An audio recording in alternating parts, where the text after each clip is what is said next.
Hey, Mike, it's me, Ian, and today I'm going to review Children of the Corn from 1984. Yes, and here it is. And what a film. And I do really love this film a lot. That's why I'm reviewing it. But it's interesting because it's probably not one that I don't think gets a great deal of love. But yeah, I think a lot of people do actually have it as almost like a guilty pleasure.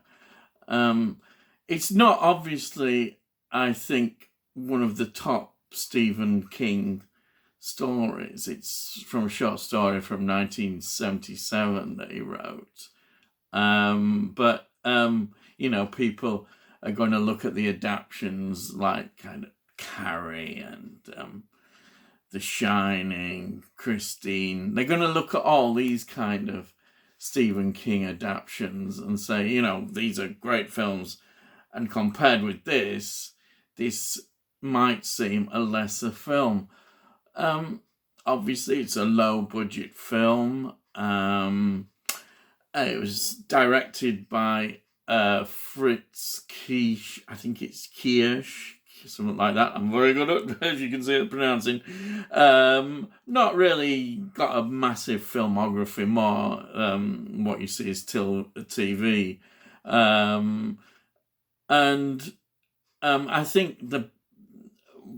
think he's given quite a low budget. It's about $800,000. So it was under $1 million anyhow, and he does a really good job on it. So I think just from that start, we could see that there is a lot in this film that perhaps people have been missing and not really thinking about. And of course, I think another plus side, again, I think why it perhaps has a bit more cult following is because it stars a very young Linda Hamilton. Yes, Linda Hamilton. And everybody goes, Terminator, and starts going mad. Well, I do. I mean, she's great, fantastic. Mind you, I also loved her. Now, a lot of people don't talk about this. She was in the TV series of Beauty and the Beast with Ron Perlman. Yes, Ron Perlman and Linda Hamilton together in a TV series. Fantastic. Anyway, getting back to this. So she is the sort of lead character. She plays a character called Vicky. She's with a boyfriend called Bert. Oh, I love. How many leads do you get? Bert. It's great. Bert. This is played by Peter Orton. Yes, you're probably wondering. Yes, yeah. Anyhow, I think this film you would put into the category of supernatural folk horror. Definitely, it has that total feel about it, and I love the way he creates the atmosphere in the cornfields, even the special effects, which you may consider a bit ropey nowadays, I think work quite well. I enjoyed them. You can't beat a good storm, can you? And a great climax that film, which you get. I think the other thing is, I think the acting of the children and particularly the leads, you've got the Isaac, the religious cult leader. He's fantastic. He's really scary. But even scarier is his enforcer, Malachi. Oh, yes. I mean, these absolutely really are quite frightening. It's funny as well because you could the impression was that this is perhaps a bit of a slasher movie as well. I think that comes from the one of the very early scenes where we see what happened when the kids took over the town of Gatlin, this rural town called Gatlin.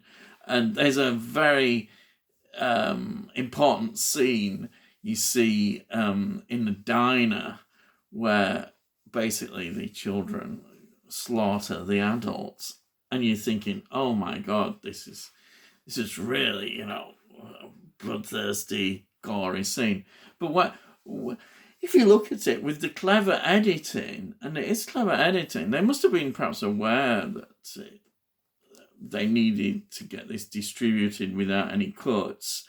Then you see that it isn't as gory as you think it is, and it works really well. It's very effective, the way they portray what happened in the diner. So that's an interesting thing to look at. The impression is that you get that. But I think when you see Malachi walking around, it is very scary, and you think, yes, that's it, another slash, and another one.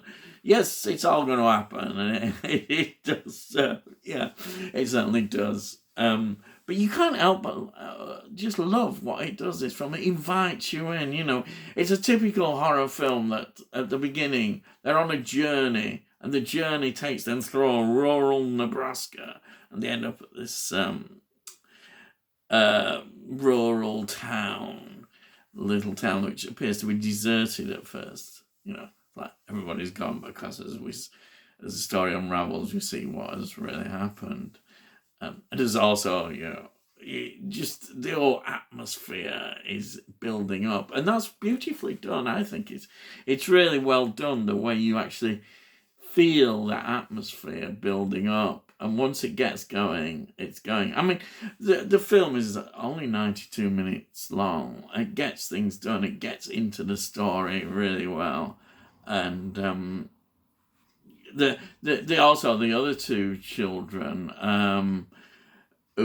Job and Sarah, they're ones that stay with Bert and Vicky throughout, really, the film. They want to be rescued, if you want to put it like that. They're really good as well. I mean, it's what I mean. The whole cast of these children is excellent. And it really adds to the film. Again, people might think, oh, it's one of those, low budget B movies with not very good acting, but the acting's good. The acting is good, and I think it adds to it. As I said, the cinematography is good. You can't really argue with it, because it builds up the right atmosphere. Those cornfields. You're never the same again. In fact, this film, in some ways, it sticks in the memory and has moved into culture.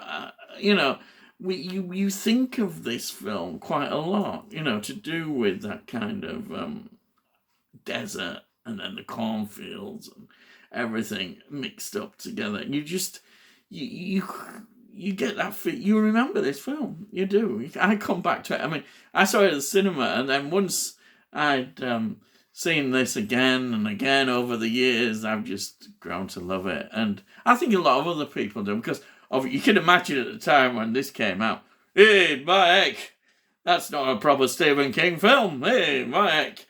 The critics weren't too kind. They weren't too kind. But you know what? It made over $14.5 million worldwide, which isn't bad. It isn't bad at all. I'd say that's a very good return. And also, with the advent of the video rental market, this was the ideal blockbuster film you could go down and watch. And I think it built up a following there. People really thought, this is a good entertaining film.